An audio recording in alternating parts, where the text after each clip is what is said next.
This is the Mobile Tech Podcast, brought to you by worldpodcasts.com. Now here's your host, Tech Girl, Miriam Joire. Hi, and welcome to the Mobile Tech Podcast. I'm your host, Miriam Joire, and today is August 21st, 2019, and my guest is Steve Litchfield. Hi, Steve, how are you? Hi there, from a very, very hot and sweltering UK. It is. Of course, I want to give everybody a quick heads up that this is pre-recorded because I'm currently at my job at Burning Man in the desert in Nevada. So some of the information on this show might be more up to date by the time you hear it, but that's okay. You know, we wanted to give you something to chew on. And Steve and I are huge cameraphone enthusiasts, mobile photography enthusiasts. And we've covered this for a really long time. In fact, I have to credit Steve for getting me into blogging and journalism in a way, because he was a role model, number one. And number two, you were the guy who introduced me to Nokia word of mouth. Remember that? Yes. The blogging network where they basically reached out to bloggers, writers, and people who weren't mainstream media, mainstream newspapers, and basically provided support and devices. And it was all rather wonderful about 10 years ago. Yeah, it's about a decade ago. And you got me hooked up. You introduced me to them and said, hey, Tank Girl's doing some cool stuff. Send her some phones. And so thanks to Steve, his generosity, I'm here today. So I wanted to acknowledge that because I know I've had you on the show a few times now, but I don't think people understand how critical you are to my development as a journalist or tech person or whatever you want to call it. Well, that's very kind. Very kind. Absolutely. So what I want to do today, as you know, and this is more for our audience, is I want to go over the state of photography in summer 2019 versus last time we talked was just a little before this time of year last year about the P30 Pro from Huawei, which was new and seemed to redefine where imaging was going. And since then, we've had a number of significant imaging products, significant sometimes in good ways, sometimes in bad ways. And I want to kind of go over at least the ones that are advancing things or trying to advance things and, get your feel for what you think and perhaps where we're headed from here. Yeah. I must put a few disclaimers up front, actually. One is that because it's very hot, I've got all the windows open. If you do hear planes going overhead, etc., do please forgive me. The second one is that due to time, family and other commitments, supporting wife and daughter in their careers, and also my aging dad on the other side of the country, it means I haven't had a full-time career doing this. So although I'm up to date with hopefully all the things you're going to talk about, and I've got some exciting devices, as you have in front of me, I don't live and breathe this stuff 7 days a week like I used to. So just do bear with me there. No problem. But you know what? The most important thing is you have an opinion. Yeah. And it's always. formed because of your experience and your history with these devices. And so that's kind of what I want to talk about. So here's what I'm going to do. I'm going to let you pick the first device. It doesn't have to be chronological here, but I'm going to let you pick the first device, the one you really want to talk about that's got you the most excited for imaging in the last year. Okay, well, I will leave the Nokia 9 PureView just for a moment. I do want to talk to you about that, but let's leave that just off to one side because I know you talked about it on your last podcast. It is a big can of worms, so let's do that. What I wanted to talk about, and you mentioned it in your show notes, is these devices coming out all over the place with this Sony IMX586 sensor, the 48 megapixel sensor. Now, there's a whole bunch of them. The OnePlus 7 Pro's got one. I've got the Motorola One Vision here that has it, even though it's a budget phone. There's the Oppo Reno. You mentioned a K20 Pro, a Mi 9T. There's a whole bunch of them. This sensors are cropping up everywhere. Now, you and I remember. It's on Honor's new phones as well, the Honor 20 Pro and the Honor View 20. I mean, it's everywhere. Yeah, so you and I remember when Nokia announced the first 41 megapixel sensor, 2012, I think it was, the Nokia 808, and we thought this is just insane. And to be fair, Nokia then used it really cleverly in that and the Lumia 1020, PureView oversampling, so you've got incredibly pure images plus decent lossless zoom. But technology has moved on, and I accept that, and we're going to talk about some amazing imaging devices. But the curious thing is these IMX586 devices, 48 megapixel sensors, being pixel binned effectively down to 12 megapixel, with the idea that each of those 12 megapixels is, quote, purer and clearer and more defined because of that pixel binning process.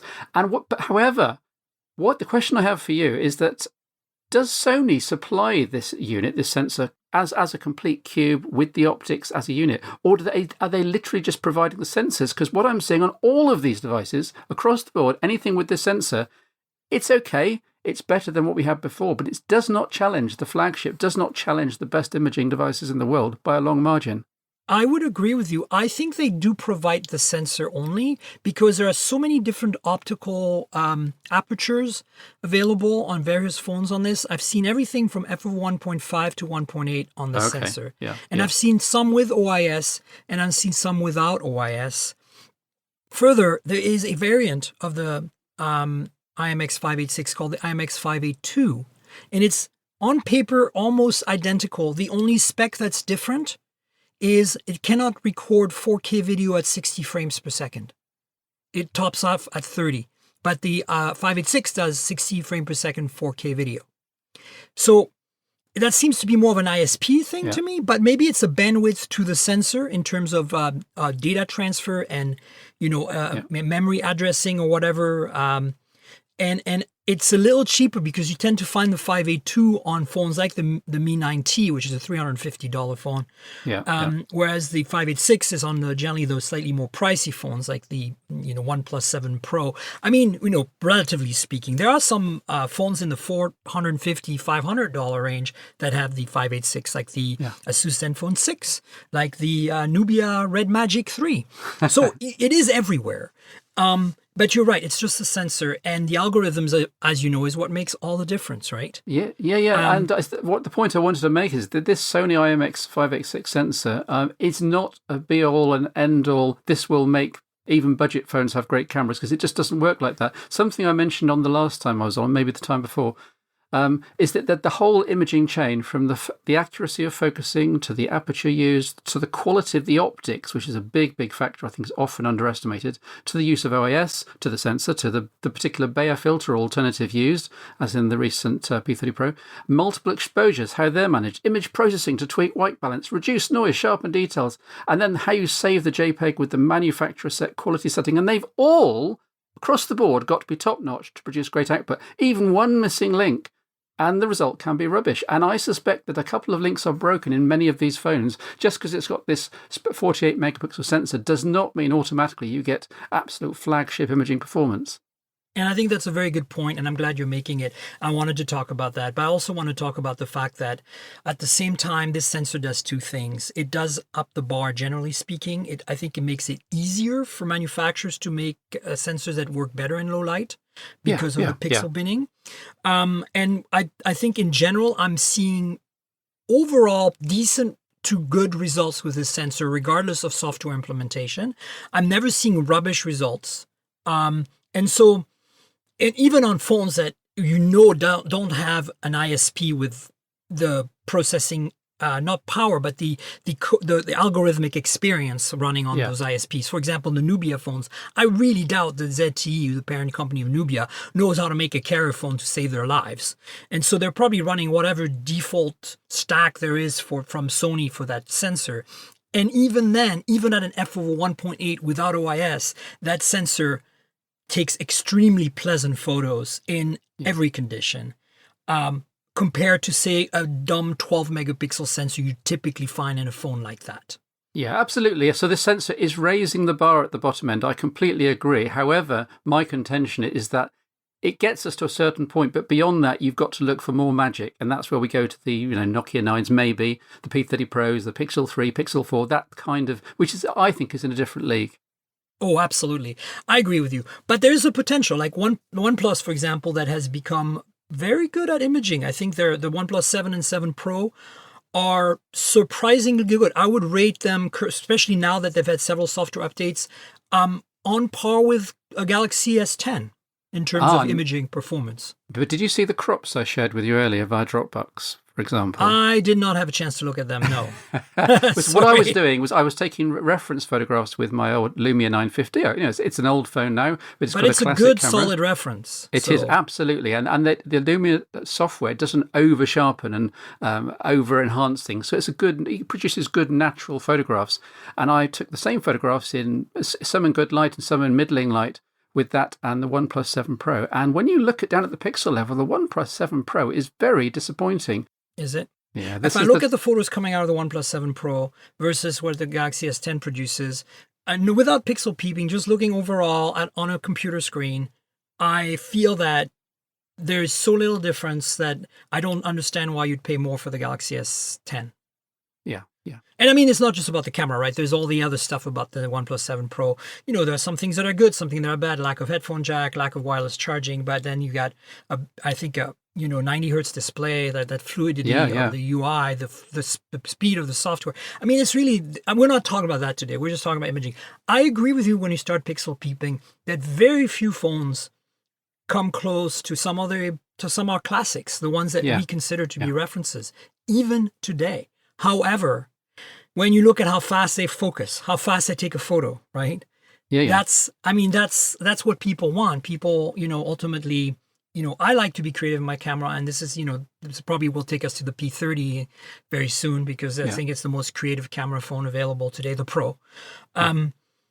I feel that I want in some cases I want to just smash the camera and get a photo. I was meeting somebody today and doing some paperwork, and I needed to take a photo of the paperwork we were signing, and I couldn't be there and make sure it was going to take the good picture. I pulled out my Pixel 3, I took the photo, done, and I know it's good. I didn't have to look at it, but at the same time I can't. I don't have multiple lenses on Pixel 3. I can't do things like the kind of creativity I have on many other phones, including some of those cheap ones like the Mi 9T and the K20 Pro, which have 3 lenses and cost $350-400 US. And they, by the way, those are IMX 582 phones, not 586, but it's the same sensor other than the frame rate at 4K. And the results again are pretty impressive when you consider what another $350 to $400 phone can do.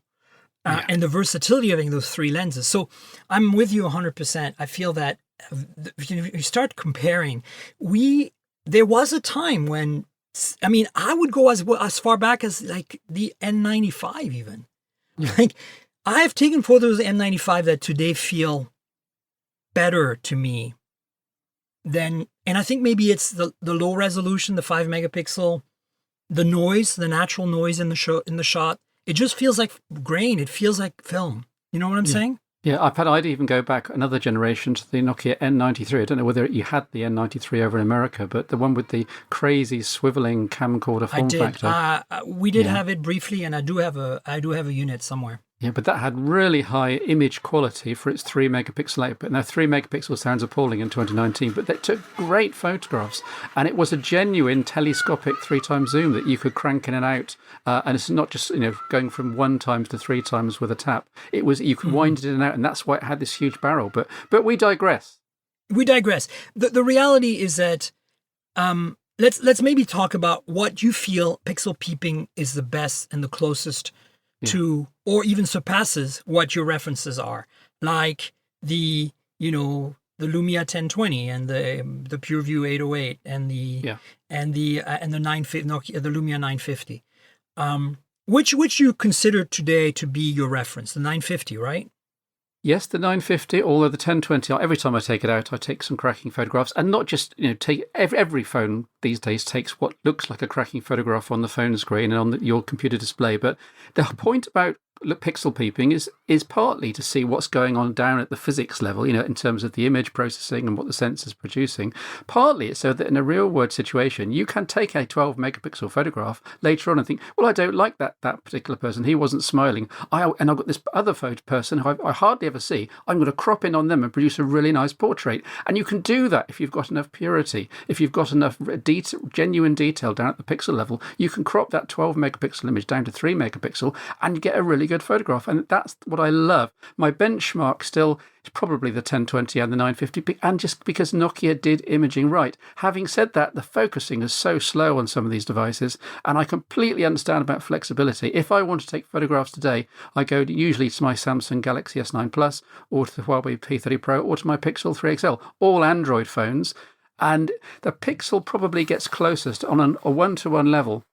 If you just take any photograph, any lighting conditions, the Pixel gets closest in terms of trying to preserve some of that natural detail without smearing everything with noise reduction. The P30 Pro, it has been dialing that back, but it still does enhance things a bit too much. But the P30 Pro makes up for it, and these other well-celebrated ways where you can do 15 times the car hybrid zoom and you can do lovely wide angle. So it really depends what you want to take photographs of, what you want to do with them later, as to which way you go. But I think the Pixel for me is as close as you can get in terms of just a shot, pixel for pixel with the old Lumias. Oh, that's interesting. I'm kind of amazed that that's how you feel about that. But at the same time, not surprised, frankly.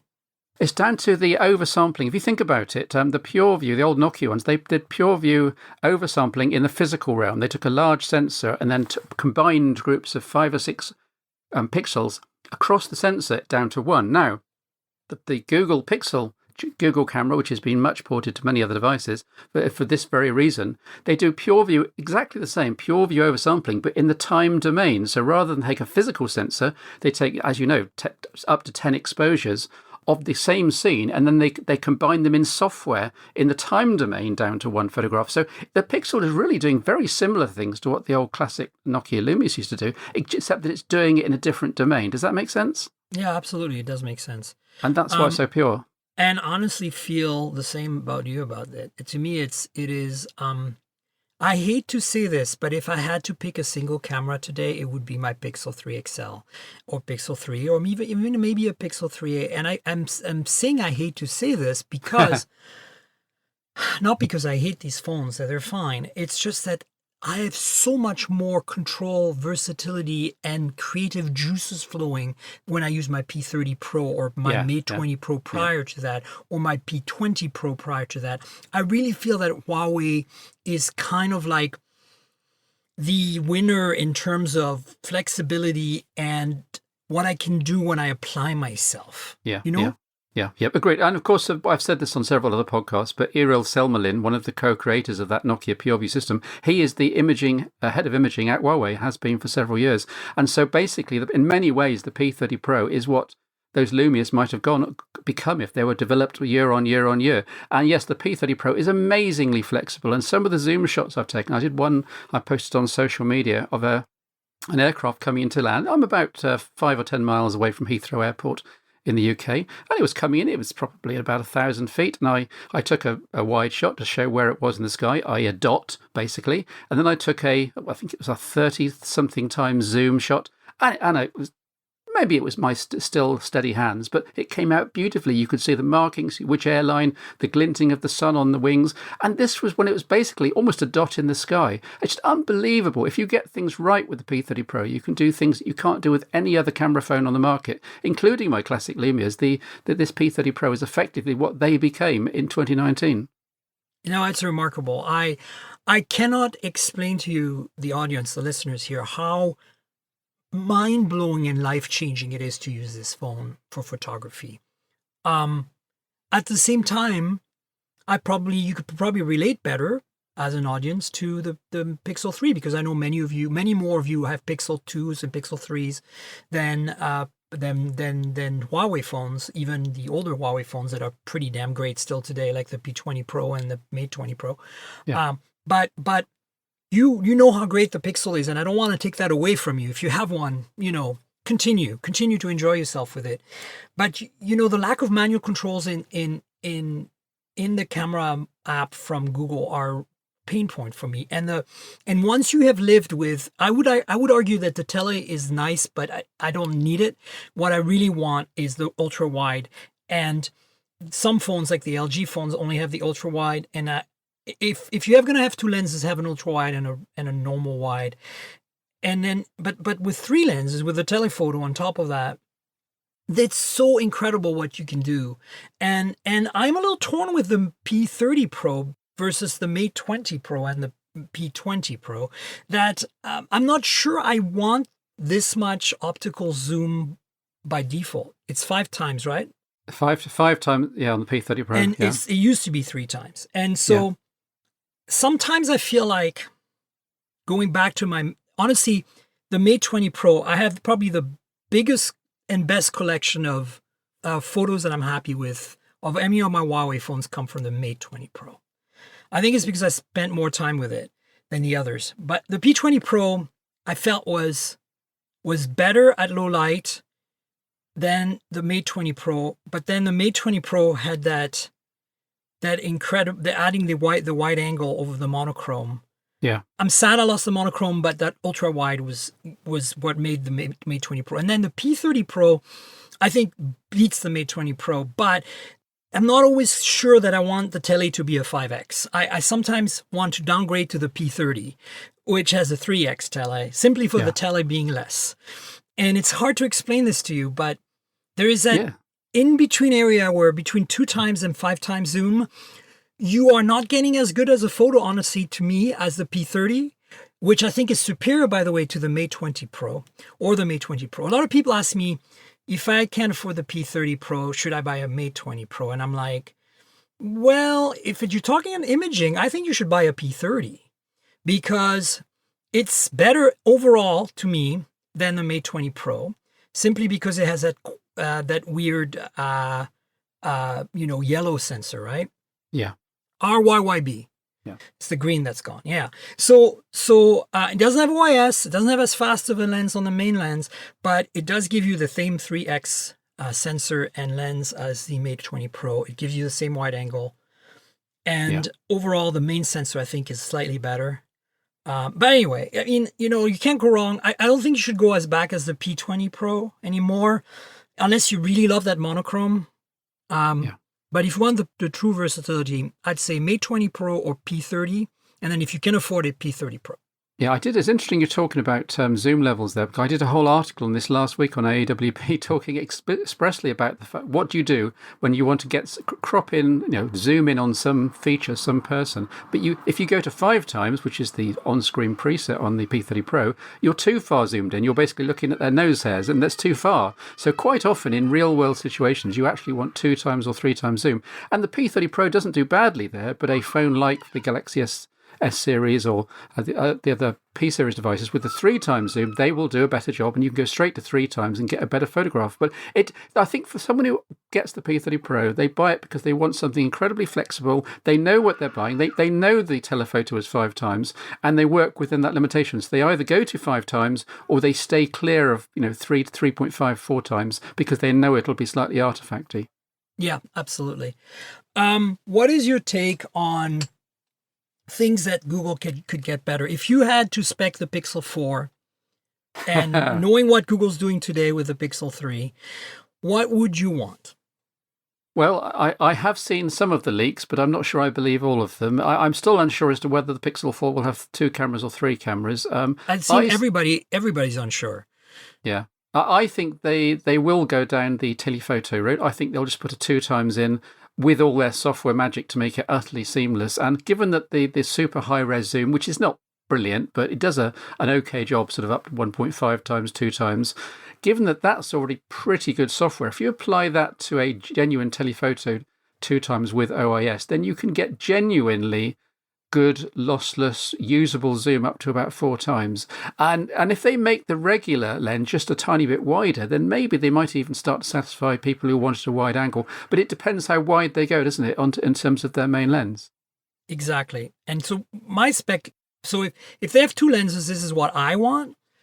I want a slightly wider main camera with an IMX586 running Google's software. Yeah. And I want a 2 times tele with the fastest optics they can do. So maybe f over 2.2 or 2.0. I know most zooms are 2.4, but I want faster than that. Using, say, the sensor that they use today, which is a 1.4 micron sensor, I believe, in pixel size, and OIS on both. That's what I want. Or, if they don't go tele, then give us maybe a slightly narrower, less wide main with the IMX586 and OIS, and then give us a ultra wide with the same 12 megapixel sensor you have today. And we don't need OIS on that. And that's kind of what I want. Now, if they give us 3 lenses, oh my God, I'd say make the main one a 48 megapixel IMX586, because you're going to get some pixel bending improvements that in addition to, I can only imagine what Google can do with that sensor is what I'm saying. Yeah. And then use the 12 megapixel you already know and love on the other 2, right? But I I hope that if they do a tele, that they go for the fastest f-stop they can. And typically, I'm worried that's not going to happen because if you look, the Pixel today is only f of 1.8. There are many phones down to 1.4 now, right? Yeah. Well, at least one. Yeah, F 1.5 is very common now. Yeah, and 1.5 Google, yes, is common.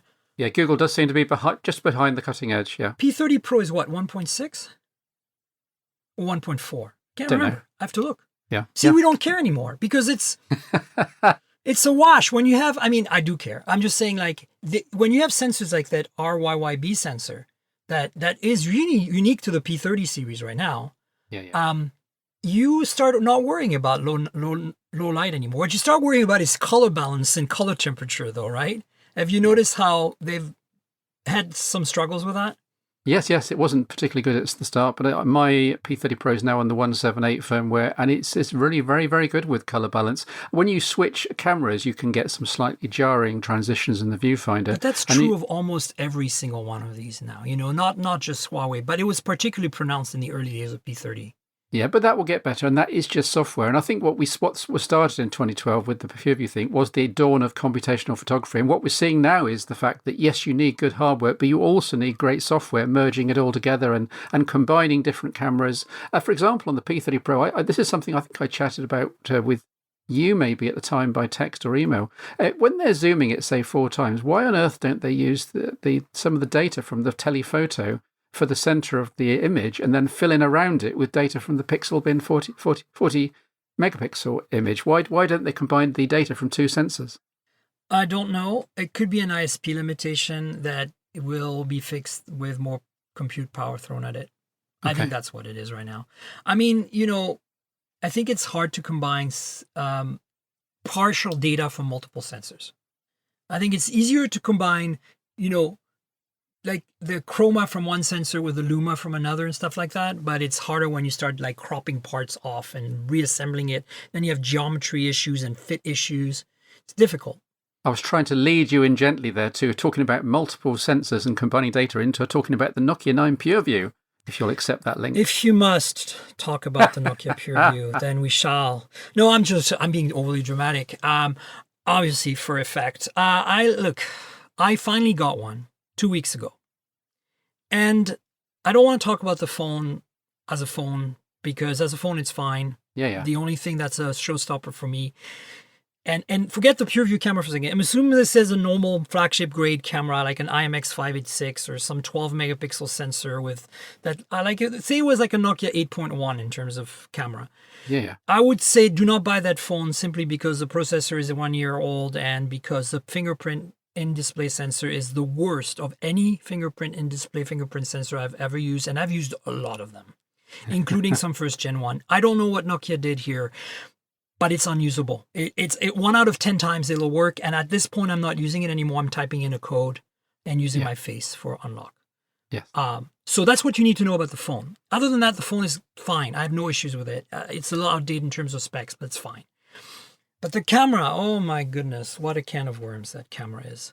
In theory, 5 lenses, all putting in their data into one bin. So you've got 3 monochrome, 2 color sensors, all 12 megapixel. No, 9 megapixel and 16 by 9, all 1/2.9 inches. They're not fabulous sensors, but they're good enough. But in theory, if you took the data from all 5 sensors, each separated by about 1 inch or so in terms of parallax, you have got so much 3D information, you've got so much light information, you've got so much gathering of data that you could do incredible things, including zooming. And my biggest frustration in looking at all my Nokia 9 shots is that Nokia are only actually doing about 10% of what they could do with all that data, and it still takes them 10 or 15 seconds per image to spit out a JPEG, which I just do not understand. Maybe if they did everything I want to do with all that data, it would take 1.5 minutes per image, and then users really would rebel. But it's just a frustrating that it's so capable that the theory, it could do so much, and in practice it does so little. My biggest gripe with the Nokia 9 after 2 weeks, and I don't have the mileage you have, Steve, because I know you've had your Nokia 9 for way longer than me. But I have to admit, I came into this biased because it's hard to not be biased. A lot of people want us reviewers to be objective. I've always been very clear as a tech journalist, I'm not an objective person. I have my biases, I have my favorites, I have my preconceived ideas. I am opinionated. I like certain things. Sometimes it's not rational. Sometimes I can't prove that it's physically better, or, and I don't care. That's who I am. That's what it is. So I came into this knowing that a lot of people had issues, and I knew that it wasn't going to be great, and that there were some flaws, and I knew what the flaws were, but I needed to try it. I needed to experience it to be able to really quantify and make a less subjective opinion, a more objective opinion. Because even though I'm not an objective person, I try to be, And I will say this now, and I know this is going to hurt a lot of people. I am extremely disappointed with the entire camera experience, number one. But more importantly, forget the fact that it's slow and it doesn't really have that many great features, as you said, that could be done in computational photography with the kind of sensor setup they have. The image quality is not good. It is not good. That is my problem. And I'm not pixel peeping here. I'm just saying, when I take a photo, I systematically have to process it in Google Photos or Snapseed or Lightroom or something, whether it's the DNG or the JPEG itself. I have to tweak it. I cannot use these photos. They're all underexposed to death. They have pretty decent dynamic range, especially when you tweak the raw settings. But I don't see this. I see this as a prototype, half-baked prototype. It's worse than a Moto G7 that costs $300. It's terrible out of the box. That's an excellent way of putting it, to say that it's a prototype hardware, because they admitted it's a limited edition hardware, and they're not only making so many of them. And yes, it feels like a finished phone. It was polished in the hand, but the imaging setup feels like something that's still in the labs, and they're still working on the software. And it does come down to software, because although those sensors, say, aren't fabulous, they're good enough if the software was good enough, and if there was enough imaging horsepower to do incredible things with all that data. They just haven't had the development time and the development resources to finish the software, in my opinion. I could look past the image quality issues let me rewind. I could look past the slow processing of images. I could look past the fact that the feature set is not that exciting considering what we're doing here. I could look past the fact that the back glass covers the entire back of the phone, including the lenses, and it's super scratch prone, and compared to like a sapphire cover on the lens like you see on a lot of phones that have a separate piece of glass to cover the lenses. Yeah. I could go get past all that if the images that came out were at least close to even the first generation Pixel or a Galaxy S9 from last year or something like that. But they're not. And it's not that they can't be tweaked to be good. Some of them can. Although a good chunk of them, I cannot tweak them to be good. I've tried and I'm still disappointed with the end result. And then the other half I've tweaked and I'm very happy with the result. I have to say the dynamic range is pretty damn great in many, many photos. But is it better than a 950? Is it better than an 808 PureView? No. Is it better than what the P30 does? Or the Pixel 3? No way. And that's what really bothers me. It's like a phone today, if I take my Mi 9T, which is also my second most recent phone that I received to play with, the Mi 9T is a $350 US. It's not officially sold in the US, but that's the price if you buy gray market. $350 phone with, get this, it's insane. It has a full OLED no-notch display, 1080p, that's gorgeous. 6-point-something inch. It's a big phone. It has 3 cameras in the back. The main sensor is IMX582, which is a 586 derivative. It's got an ultra wide and a tele. None of them have OIS. It has a Snapdragon 730, which is a brand new chip from just below the 800 series. It has 6 gigs of RAM, lots of storage, a headphone jack. It's glass and metal. It's insane, the spec list. Oh, pop-up selfie camera, motorized. It's insane what the specs are for what you get. If I put them side by side and take the same photo with the Nokia 9 versus the Mi 9T, the Mi 9T systematically obliterates the Nokia 9 in performance in the photo result. At least if you just look at it on a laptop. Now, if you start pixel peeping and you edit the photo in the Nokia 9, I bet you the Nokia 9 will beat it. But I cannot fathom how that is possible, Steve. Yeah, yeah. If you They have think about failed it, us. if you think about it in terms of software development hours, let's imagine, for the sake of argument, that 10,000 software man hours would fix a lot of this in terms of writing decent camera algorithms. I think that instead of getting to 10,000, they've put in something like 300. And they probably think, Nokia HMD probably think that 300 man hours is enough to fix the most common complaints, like utterly appalling low light performance when it first came out. And they have fixed that. But that's the only thing they fixed. And just as a way of emphasizing what you just said, for a start, I wrote an article. This is again on AEWP, so forgive the focus on Lumias, but the All classic about Windows devices. Phone, by the way. That's just so you know, if you're listening, you don't know what AWP means. All about Windows Phone. Yeah, I thought let's pitch PureView against PureView. They're pitching the Nokia 9 as a quote PureView device, so let's pitch it against other PureView devices. Lumia 1020, Lumia 950, Nokia 808 in the mix. I've got a complete four-way comparison, loads of test shots, my user stuff. The Lumia 1020 ran away with it. The 950, a bit behind. The 808 was quite a bit behind because, of course, there's no OIS, so it failed really in the low light tests. The Nokia 9, the most recent device by a country mile, was miles in fourth place. And this was purely objective, looking at photographs, looking at the pixels, looking at what's coming out of the phone. And that is completely unacceptable. It just didn't even deserve the PureView branding. And to emphasise what you're saying about other competing devices, I mentioned the Motorola One Vision. It's an Android One phone. It's £270 in the UK with that Sony sensor and with OIS. And it's a really, really nice form factor in the hand. Lovely phone, £270. And it would completely, as you said again, would completely obliterate the Nokia 9, which cost 3 times the amount almost. Yeah. And I'm not, as you said, we're not saying, both of us are not saying here that the Sony IMX586 is God's given gift to low price photo imaging, mobile imaging, but God damn it, is it good for what it is. And I mean, this is what I'm saying. The Mi 9T is that sensor. And I'm like, yesterday I was out with a friend in a small town outside of Portland, in a very picturesque little old, Western town. And I was taking photos and I wanted to throw the Nokia 9 in the river. It was so bad. I was like, how? You're taking photos that feel worse than the original iPhone here. Like, what is going on? Yeah. And it's not the detail. It's like the exposure is the biggest issue. It's just, I cannot believe it's overexposing, underexposing.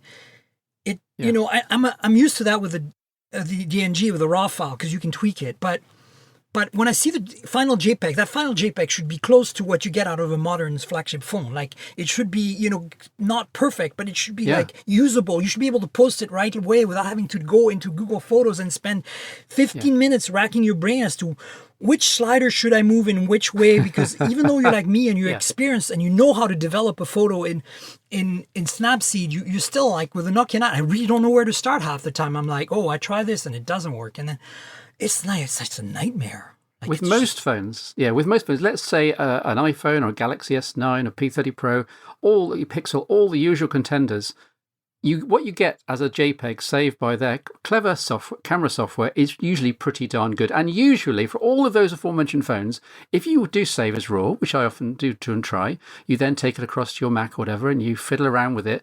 And as you said, there's a bazillion sliders, and you usually make a mess of it. And very, very, very rarely would you get something that's better than what their intelligent software did on the phone to produce a better JPEG. With the Nokia 9, they force you to go through the RAW because they haven't got a clue. They haven't got a country clue how to produce a decent JPEG from what is, after all, a potentially useful RAW image. So it just comes down to software again. Yeah, I have managed to rescue some of my Nokia 9 photos by editing the RAW in Snapseed and getting like results that I was like, wow, I can see the potential here. This is solid. But even on half of those DNGs, I don't get the wow factor at all. It's a disaster even coming out of the RAW. And I'm like, why? Like, why not, why didn't they skip a generation and give us a Nokia 9 next year? Like in 2020 with a Snapdragon 865, whatever it is out at that point in time, that would also improve that image processing speed, which is dismal right now. And I understand that because the way they're doing it, they're relying on partially the ISP, but also heavily on the CPU and the actual SoC, non-ISP side of it, DSP and CPU and GPU probably to do some computational combination. And it's okay. That needs to happen. I get it. I'm on board for that. But you can literally see it. If you take a photo right away and you go in the gallery to look at it, it takes 5 to 10 seconds for it to finish processing. Yeah, that's okay, but at least you can continue shooting, but it's still slow at showing you the end result. So you don't really know, should I take that photo again for 10 seconds, right? Yeah. One final rant on this, and I think we should move on before we take over the podcast. Before the Nokia HMD people come to our door and steal us away in a white van? Yes. Well, talking of Nokia and HMD people, that was my final rant, is that when this first came out, I got into a bit of a conversation, shall we say, with the Nokia 9 product manager on Twitter. And it went on for several weeks, and they kept saying that your initial findings, which were sent to me from an American Nokia 9 owner, they said, those findings are unrepresentative. We fixed that. That's fine. I said, well, I kept challenging him. Send me a phone. I am Mr. PureView. Look at all these URLs.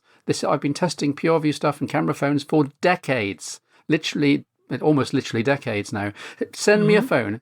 Lend me a phone. I want to test it. I want this to do well. Send me a phone. I kept hammering it home. They absolutely point blank refused to send me a sample. And I can only think that that's because they knew it had major issues. They knew I'd come up with the conclusions I eventually did come up with, and which you came up with, and which virtually every other reviewer came up with. And I mean, that's the reason it took me until 2 weeks ago to get a unit. They just wouldn't send me one. And I kept emailing them once a week saying, I want my phone, I want my phone, I want my phone, I want my phone, I want my phone, I want my phone. You know, covering my ears, I want my phone, I want my phone. And finally it arrived. And this is not personal to the PR folks at HMD in the US. Ben is wonderful. I like working with Ben. He's always there for me. And I could tell that he was struggling because I think because he kept asking them. I believed he didn't have any, and he kept asking them for devices for me. And they just wouldn't give him one because they knew it was going to me. I think they knew it was going to me. Like you. Same thing. Yeah. You know? And look, I'm sorry, like I was biased going into it from reading other reviews, but I honestly, to me it's worse than it feels worse now than when I didn't have it.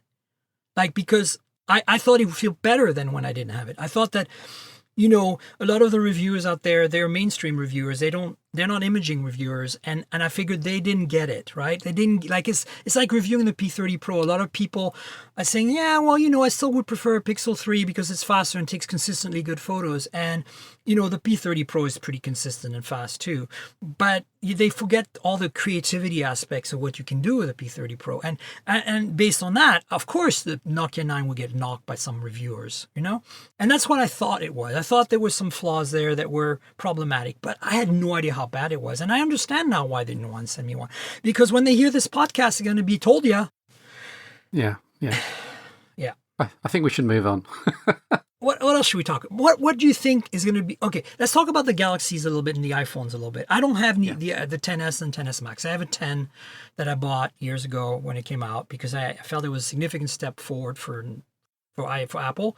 And obviously none of the new stuff works on the 10. So I don't have a point of... I don't know what an iPhone XS and XR how they take their photos comparatively to the phones that I handle every day. So have you played with them? Do you have any point of reference? I have, of course, reviewed the iPhone XS, XS Max when they came out. And, of course, because they're so expensive over here especially, I mean, I have to return them. I have to buy them, review them, the heck out of them for 2 or 3 weeks and then return them. That is the only way. Apple PR refused to talk to me. Absolutely point blank refused. Well, it's the same with me. And that's why I don't review them anymore because I'm like, screw you, forget it. There's lots of reviews out there of the iPhone. I'm no longer want to even bother buying it and then having to worry about restocking fees and whatever else. Yeah. But the iPhone XS, XS Max camera is really very good indeed. And in my tests against my usual benchmarks, it was slightly behind the classics like the Lumia 50, but it jumped ahead because it had the optical zoom, which works really, really well and seamlessly. Ditto on the Galaxy S9, S9 Plus, and Note 9. I've got the S9 Pluses.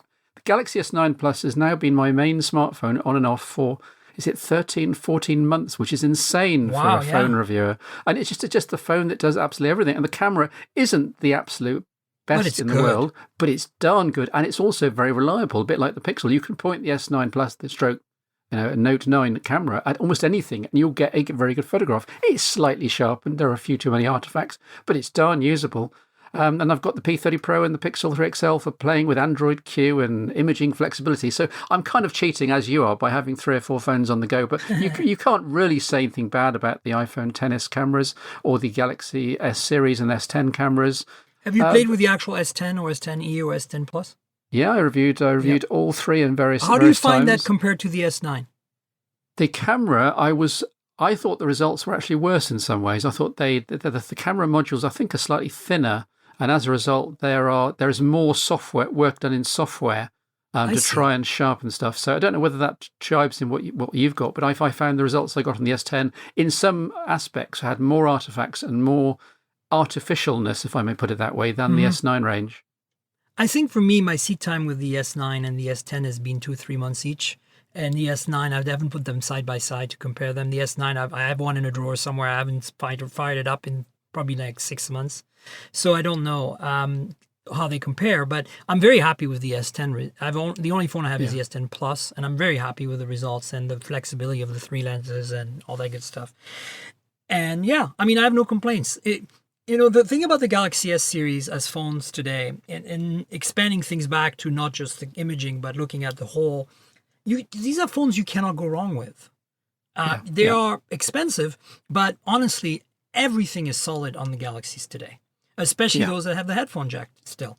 And they do until the Note 10 and the Fold, but the Fold doesn't count because the Fold doesn't exist. So I think if you have the money and you just want to mash a button and get a good photo, but you also want some of that versatility and flexibility of having a manual control and multiple lenses, I think the S10 is the best of all worlds. Yeah, you cannot go wrong, as you say. You are paying double the money than you would for some better value handsets, getting a Galaxy S series, but everything's there in terms of the hardware, in terms of expandability and the micro SD, etc., and the headphone jack, which is still there, and the wireless charging. Yeah, stereo speaker, absolutely everything, waterproofing, absolutely everything is there, so you're going for the full package. And the reason I'm stuck with the S9 Plus, by the way, just as a tangent, rather than going for the S10 Plus, is that I still prefer a capacitive fingerprint scanner. On the back is natural for me, and the capacitive is it works 999 times out of 1,000, whereas the ultrasonic on the S10 range worked for me 9 times out of 10. But that's a huge difference. That's, that still sounds pretty good 9 times out of 10, but it still means that one time every 2 or 3 hours it won't work, and that will frustrate the heck out of you. The S10e with its capacitive sensor on the power button was really, really nice, and that's why I think in one of my phone shows I actually picked the S10e as my pick of the 3 S10s. I honestly think that if you're going to buy an S10, buy the S10e. Yeah, and it's cheaper. Absolutely. It's the best of the 3. And it's the same with the iPhones. Buy the XR, in my opinion, because it's better at portrait and low light. And that's really more important to me than telelens. Yeah. So because it uses the main lens for portrait. It doesn't use the tele for portrait. So, boom. Yeah. There was a phone recently that, was it the S10? One of the phones, it did portrait wrong using the wrong 2 lenses, and they fixed it in a software update. Am I going mad here? I haven't heard this, but I believe you, Steve. You're the guru. Yeah. If you remember something, it's got to be something. Unfortunately, late 50s, I forget the name of the actual phone, which doesn't help much. So, because we're pre-recording this in late July, and it's really going to be published in late August, and I'm sorry, folks, I can't do better than this.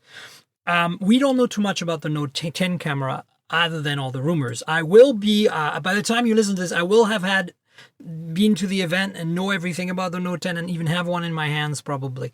But there are speculations, and actually I want to hear your take on this, because this dual aperture stuff, right? That's really interesting.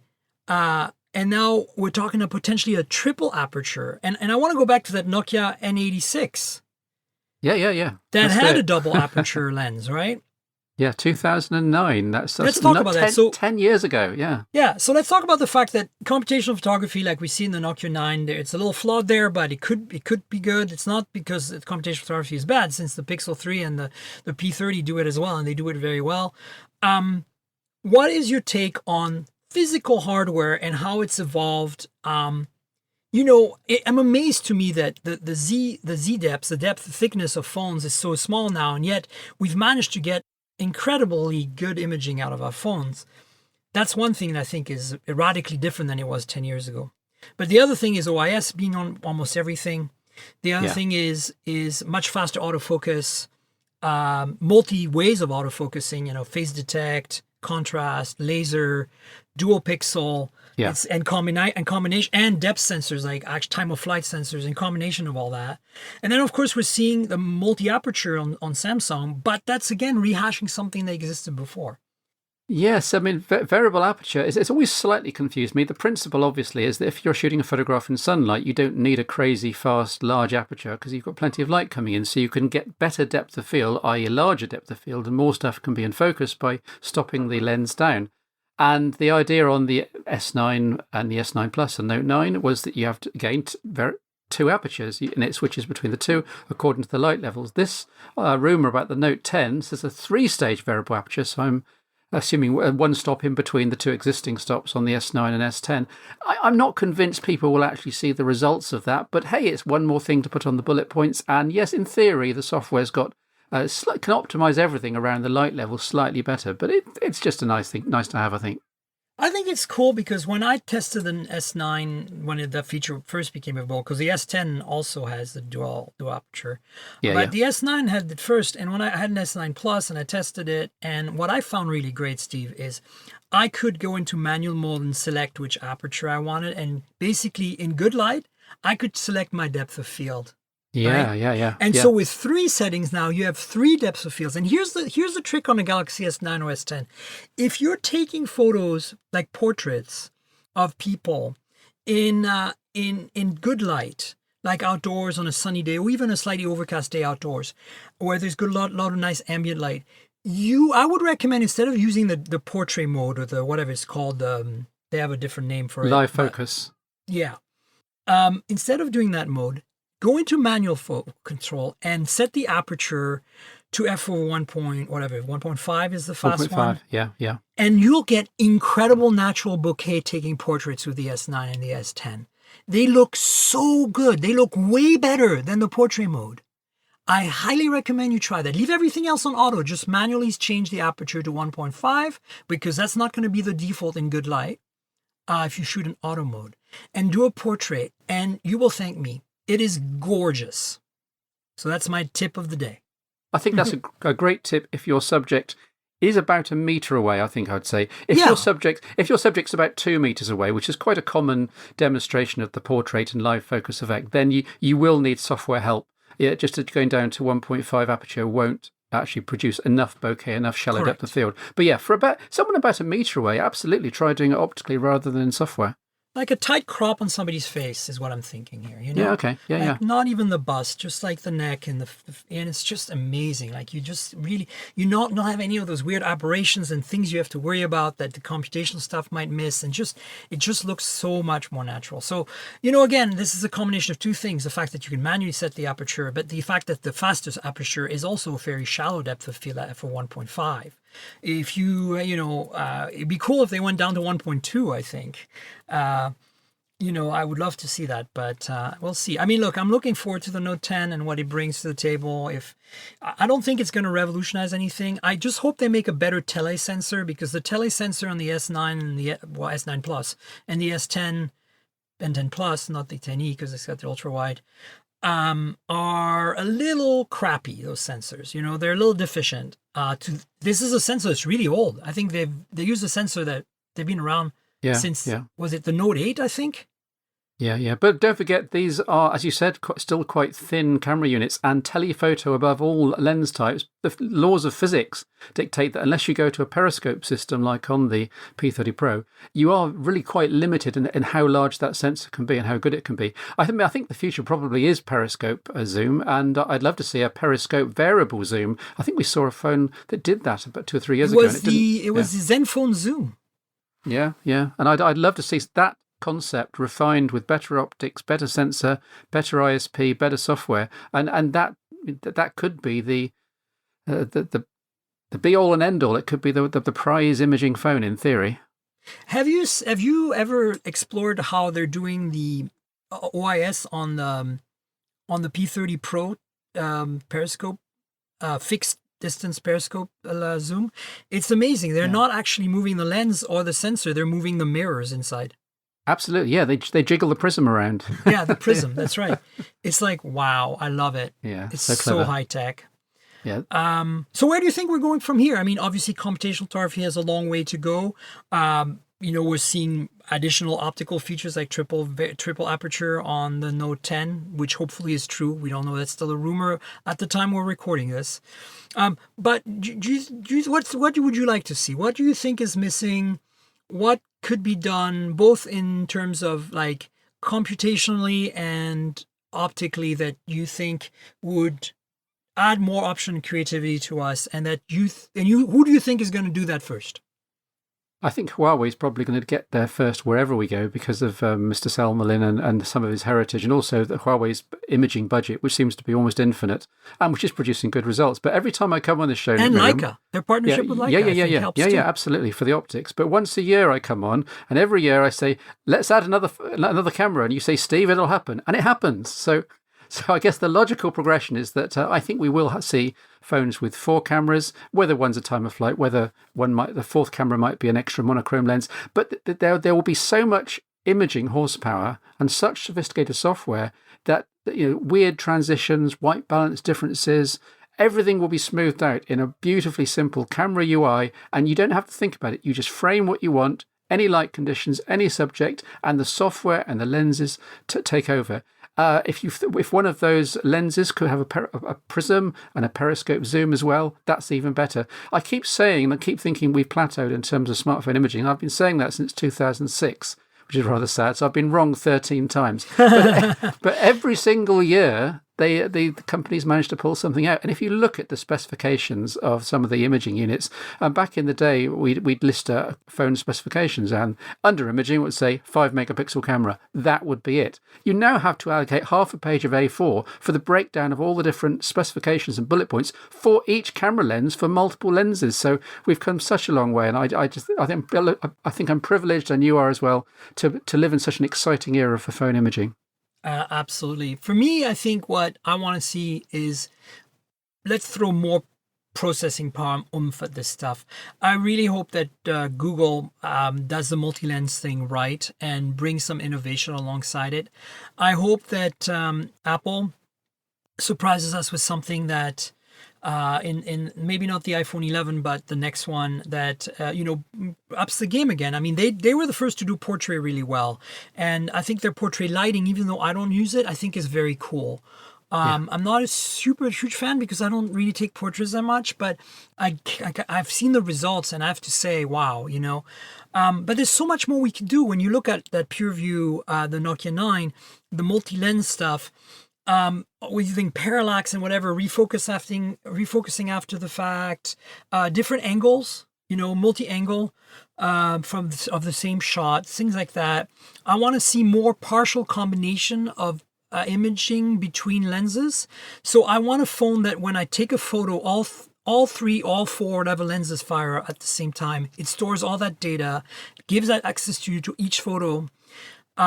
And also gives you, if you want to, like maybe it's a setting somewhere, and it combines things in an intelligent way, lets you recrop and reframe after the fact. You know what I'm saying? Stuff like that would really be great. Yeah. And I think we'll get there. And storage is cheap. And storage is really cheap now for phones. You've got phones shipping with 256 gigabytes routinely, and if they have a micro SD as well, then that's adding another half a terabyte. So you really don't have to worry about whether one image actually takes 5 megabytes or 10 megabytes or even 20. Yeah, and what is that new file format that can store multiple photos at different angles?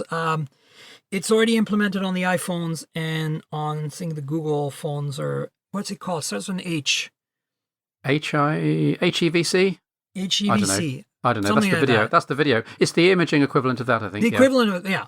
And so, I know this is going to be, a transition for some people because we're so used to JPEGs and DNGs, but I think that there's a lot of value there because you can store, like a payload, like you can store a burst of shots into one thing and transfer it to someone as one item and have them play around with their editing software with it. So there's a lot of potential still. I also think, what Huawei's doing, like physically with low light, with the RYYB, I wouldn't be surprised we see more RYYB from other companies coming, especially from Sony. Is that who makes that sensor for Huawei anyway? Is that a bespoke sensor that Sony manufactures for them? I think it might even be in-house. Wow. I haven't seen any other companies use it at all, period. Yeah, it is definitely the only two phones of the P30 Pro and the P30 right now. Yeah. And of course, who knows what the Mate 30 is going to bring to the table? It's generally more of a mainstream phone, less imaging focused, but it does bring a lot of that goodness. I will make a request from one of the manufacturers. I want 4 lenses, but I want that fourth to be a monochrome. So I want monochrome, regular, color regular, but pixel binned, high resolution. And I want tele and ultra wide. Kind of like the best of the P20 Pro and the P30 Pro in one device. And if you think about it, on a 4-camera device, let's think of it in terms of the classic 2x2 grid on back of one of the Huawei Mate series, for example. Those 4 cameras, they are separated by a centimetre or so. There is some parallax, there is some difference of view, and yet the software makes it utterly seamless, and it instantaneously wipes away. It can combine, in theory, can combine photographs, and does in some cases, with no problems at all, no issues to do with that parallax. And yet the Nokia 9 had so much more potential, and it takes 15 seconds to get almost nothing out of it. So there is potential that with enough horsepower, all of these phones can use 4 lenses, even 5 lenses, and sort out parallax and combine data from multiple images seamlessly. We just haven't quite got there yet, but it's coming. It's coming for sure. I don't want to say that also, if somebody from Nokia or HMD or one of partners are listening, right? Zeiss, right, is listening to this show, that we're being harsh because we know you can do better and we want to see more. Please don't take this as a let's abandon this idea completely. We think you should pursue this further, but maybe hire me and Steve as consultants to go out there and give you the lowdown and the reality check on whether these products are consumer ready and whether you are actually delivering something that makes sense. Yeah. That's what I do professionally. I'm a consultant. People hire me to do this kind of stuff. So I think you should make a Nokia 10 or whatever PureView next year with 2020 with the latest Snapdragon you can get your hands on at the time and the latest imaging software you can put in there. But please make it worth it. Make it worth a while. Because I think there'll be a 9.1, and they're going to release it in 2 months' time, and then the very first 2 units off the production line will come to you and me. That would be the ideal scenario. Okay, you heard it here first. I like your thinking, Steve. So I'm trying to think if we've covered everything else. Is there any outlier phones we haven't covered that you feel deserve a sort of mention?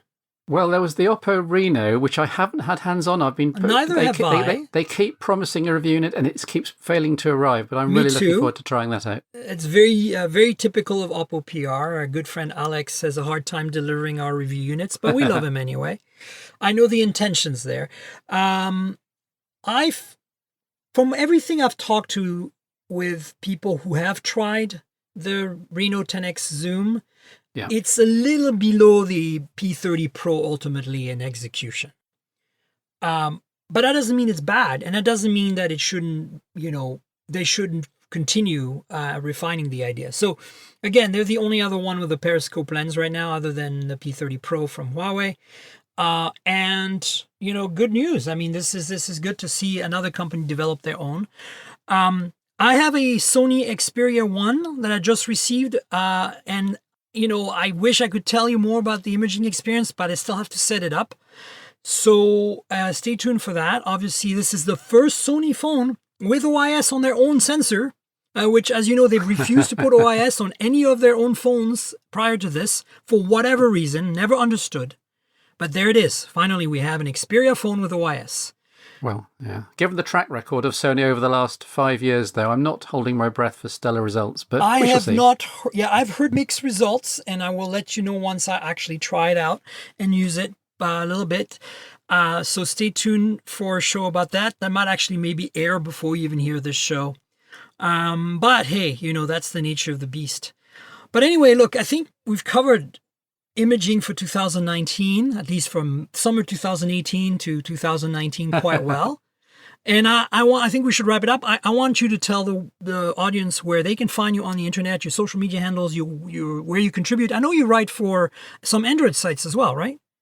Yeah, AndroidBeat.com. I've been doing reviews for them for quite a while. I don't get to review every device because it's based in Asia, and so some devices appear in Asia first rather than the UK. And the UK does tend to feel like a bit of a second-class citizen to America and other markets these days, which is a bit frustrating. But yeah, AndroidBeat.com, and of course I write for allaboutwindowsphone.com, at least for the rest of 2019. Of course, Microsoft finishes its support for the OS at the end of this year, so who knows what will happen in 2020. And of course, SteveLitchfield.com. Don't forget the T in Litchfield for everything else I do. There you go, folks. You've heard it here. Not first, because everybody knows Steve. Come on, everybody knows Steve. But I highly recommend you follow Steve on Twitter and, read his stuff. It's very, very objective. That's the one thing that Steve really digs in there, much more scientific than me. I just start ranting and raving and like moving my arms in the air and but I think it's entertaining, so hopefully you tune into that too. And if you want to tune into what I have to say, it's at Tankgirl on Twitter and Instagram. That's TNKGRL, like Tankgirl the comic book but without the vowels. TNKGRL. Twitter is a good place for you to comment on this podcast and tell me what you think and discuss things with me and in a public forum. Instagram is a great place to go ogle some beautiful photos taken with phones and with photos of phones. I like to show you the devices as well. Finally, there's a YouTube channel that you should subscribe to that is kind of a compliment to the show. YouTube.com/Miriam Jouar, my full name spelled out, no space. If you don't know how to spell my name, just go to my Twitter. You'll see my name there. Remove the space. Add that to the youtube.com URL. And you're good to go. The channel has a lot of unboxing, some hands-on, some reviews, sometimes interviews. I try to give you some content visually that goes with this audio content that is the podcast. So, subscribe to the channel, like the videos, all that other stuff. I have a partnership with GearBest for good deals on phones. So if you're looking to buy a phone, go to the video descriptions. You'll find some links to some currently good deals on phones, curated by yours truly. I want to say, if you stumbled upon the podcast by accident, mobiletechpodcast.com is the URL. The RSS feed lives there. You can also find me on all the platforms: Google, Apple, Pocket Cast, Overcast, Spotify, TuneIn Radio, everywhere. So please subscribe if you enjoyed it. Tell your friends about it, and et cetera, et cetera. I also want to thank our sponsor. We have a long-time sponsor on this show, and it's audible.com. They really are a wonderful platform if you like audiobooks. If you like books anyway, in general, and for some reason you can't read them, you're maybe driving a car all day as a delivery driver, and you want to listen to more than podcasts, well, audible.com's got you covered. You got entire books to listen to. It's a subscription-based service. It works with Kindle and all of these other devices, phones, computers, etc., etc. It's pretty awesome because a lot of the books are read by the authors, which I think is a really great experience. And so if you go in the show notes for the podcast, there is a deal. If you do not already have Audible and you want to support the podcast, please click through that link and support the podcast by considering joining Audible. And if you don't join Audible, you still get a month free and you get to keep one of the books at the end. The URL for that is audibletrial.com/mobiletech. That's audibletrial.com/mobiletech, also in the show notes. Please consider subscribing to Audible to support the podcast. We appreciate it. And before we go, I want to thank Steve Litchfield for being on the show again. Thanks so much, Steve. It was a pleasure. Yeah, I loved being on. I always love chatting to you, and I've been bumping into you and interacting with you now for something like 1.5 decades, and it seems like we could go on for another 10. I hope we do. And that's it, folks. I'll be back next week for another show. And until then, cheers, everybody. Bye. This has been the Mobile Tech Podcast with Tank Girl, proudly presented by worldpodcasts.com. You can visit us online at mobiletechpodcast.com.